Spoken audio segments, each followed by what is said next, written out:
Welcome back. Well, how's your week been? Have you ever found yourself just feeling drained, tired, and I would say like blah? Hopefully you've used part of your Saturday for a little self-care. Mental health and wellness expert Jane Marks and I caught up this week to help you out if you're dealing with emotional exhaustion.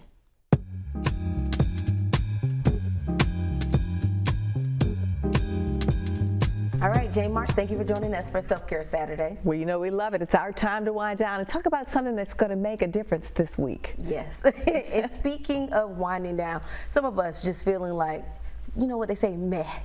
Tired, exhausted. Let's talk about emotional exhaustion. What is it and why do we feel it?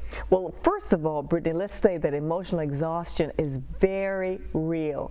So many of us are feeling overwhelmed with the demands of our life. We're feeling like we're failures. And you think about the number of situations that people find themselves in between the pandemic, between the climate changes, the racial issues. We're talking about, you know, parents who just had brand new babies during the pandemic. We talk about caregivers. I think as a nation and as a world, we're feeling generally emotionally exhausted. And, you know, and when that happens, there are so many symptoms. For example, when we have difficulty getting started on projects, we're just exhausted. We find that we have apathy, or we find that our emotions are numb. You know, we're feeling overworked. We're feeling burnout in so many parts of our lives. And so make no mistake about it, emotional exhaustion is part of these times at this point.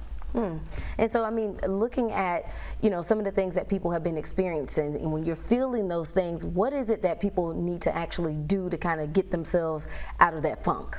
Well, you know, we always talk about the normal things like self-care, you know, and again, you and I talk about rest and sleep, but I think during this time you have to be very mindful. You have to make very mindful decisions about what you know takes care of you. See, whatever your passion is not necessarily my passion. For example, for me to recharge my batteries, I can get out there and do something very physically hard. Other people need to sit back and reflect in nature, or sometimes people need to pray, or other people need to be surrounded by people who care about them. You must know yourself. This is a time where it is critically important that we know those things that bring us support and bring us peace of mind. This is emotional exhaustion like we've never experienced before. And here's the problem. With the pandemic, every time you hear about a new variant, then that's going to cause and create more stress, more anxiety. Every time you have a family member who gets sick, or every time there's a big change in your work, these changes are sweeping because we've been exhausted for the last year, since February of last year. And so this concept of emotional exhaustion is one that we want to pay particular attention to as we navigate the rest of this year. You know, and again, pay attention. Am I feeling just exhausted to the point where I can't seem to get things done? At the end of the day, do so many things feel like I just haven't attended to them? I can't think clearly. All of these are signs of emotional exhaustion.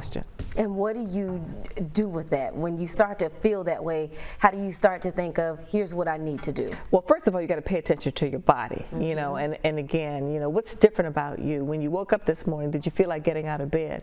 And if that is not the case, and this is sustained over 4 to 6 weeks, you know, that's the time we always say, make sure that you seek out your primary care physician or perhaps a mental health professional.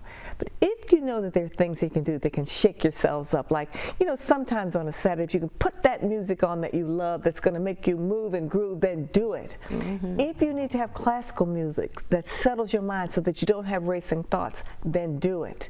But if you need to have routine in your life, for example, here's a good one. On Saturday morning, if you can get up and you can go to the farmer's market. If you have farmer's markets, because they're all over the communities, you're outside so you feel relatively safe. The risks are low as far as, you know, the pandemic is concerned. You're getting in touch with nature. You're talking about people who spend their time with nature. So to me, that's a good choice, particularly on a Saturday. Now during the week, we can't so much do that. We've got to participate in something else. But it is one of those things that we need to pay attention to during this season.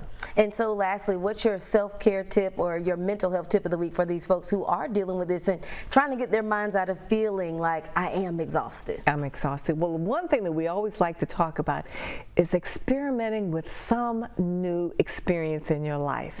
Now, that could be anything. That could be creating a poem. That could be writing a story. It could be learning a new language or learning a new dance.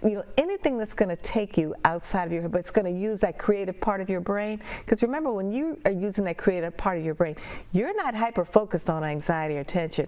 You're bringing something new into your life, and you're using another part of your brain. So, for everybody out there listening on this Self-Care Saturday, try something new. Create a new experience. Awesome. Always good advice. Thank you, Jane Marks. All righty. My pleasure. It's Saturday.